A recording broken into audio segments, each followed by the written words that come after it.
Hey everybody, so today I just want to talk to you about my research paper. Essentially, it was on King Kong 2005 and how genre mixing allows for a unique discussion on post-colonial society. So I decided to, genre theory really spoke to me because, when I think of genre films, I think of like sci-fi or horror and these really, and these films that really fit into these genres conventionally. So I really looked to those things to. And they really stood out to me thinking about film like that because that's it's a classic way to think about film, I think.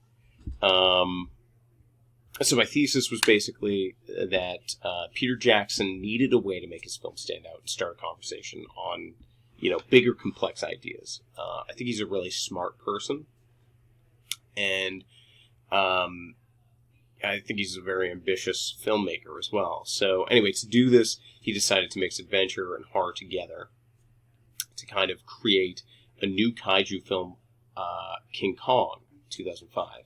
And so each genre that he uses here, both semiotically and aesthetically, relates to different messages on the post-colonial society that we live in.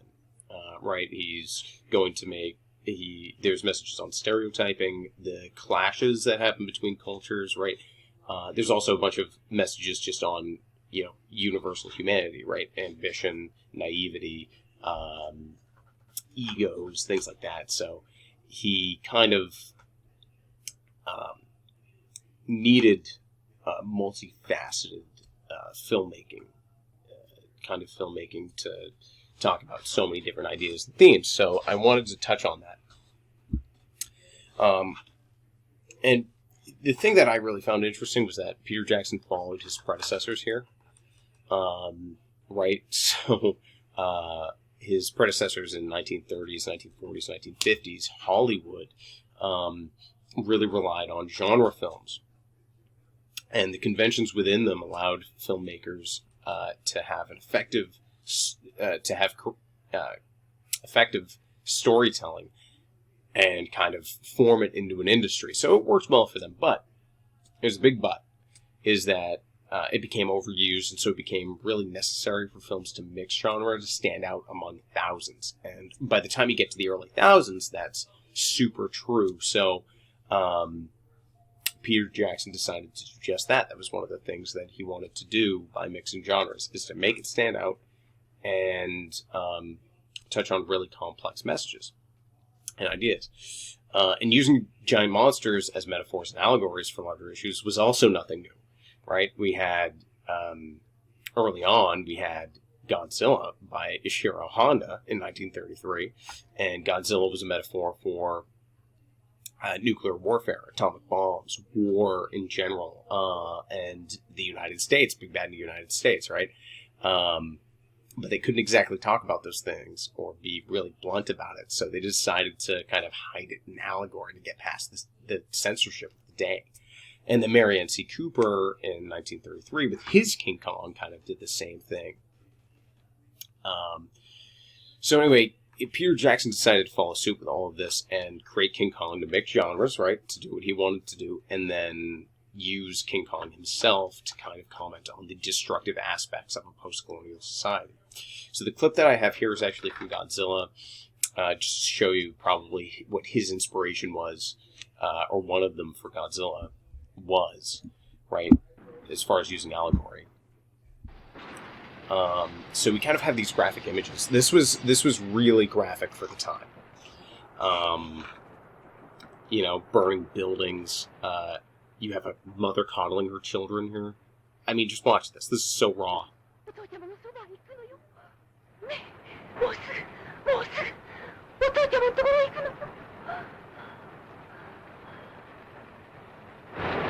It's just perfect. And then later on, you see these scenes of like what happens. This is very reminiscent of pictures that came out of Hiroshima or Nagasaki at the end of the war, right? The human cost of war. This is how they showed it, right? Oh, this wasn't technically caused by war. It was caused by Godzilla, right?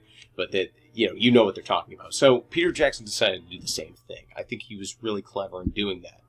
So if we go back, we'll talk about kind of my evidence for a lot of this. So what I decided to do to support my thesis was to look at the conventions synonymous with the adventure and horror genres, and then identify how Peter Jackson decided to line up with these conventions. So, down here, I hope you can see my mouse. Down here we've got Jack Driscoll fighting with this spider creature, right? So he plays on phobias to kind of shock the viewer, which is arachnophobia. So he plays on that quite a bit. And this scene really kind of freaked me out as a child, viewing it for the first time. And then over here, the adventure, you're on a boat, you're going to an island, and eventually they see the island, which is another allegory. Skull Island, right? That's another allegory for, a place where a clash of cultures might happen. So, that I thought was really cool. I never looked at it like that. It's one of my favorite films, but I had never really looked at it in that way. And so this is a clip that kind of shows the clashes that happen in a post-colonial society. And he does that with horror. I hate these ads, by the way. You should just buy premium, but I'm not going to. Let me skip. So what I really like about this clip, and the man who saved her from the beast, is the kind of clashing between Kong, right? He's obviously not in his environment anymore. They dragged him out of there against his will and put him in this environment. Posh, lavish, 1930s kind of a life.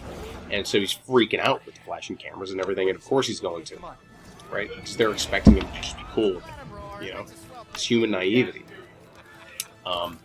I really like that a lot, and I think this scene kind of illustrates that. It's not happening on Skull Island, but, the settings semiotically of New York or Skull Island play into all that. And King Kong is this larger allegory for the destructive nature of,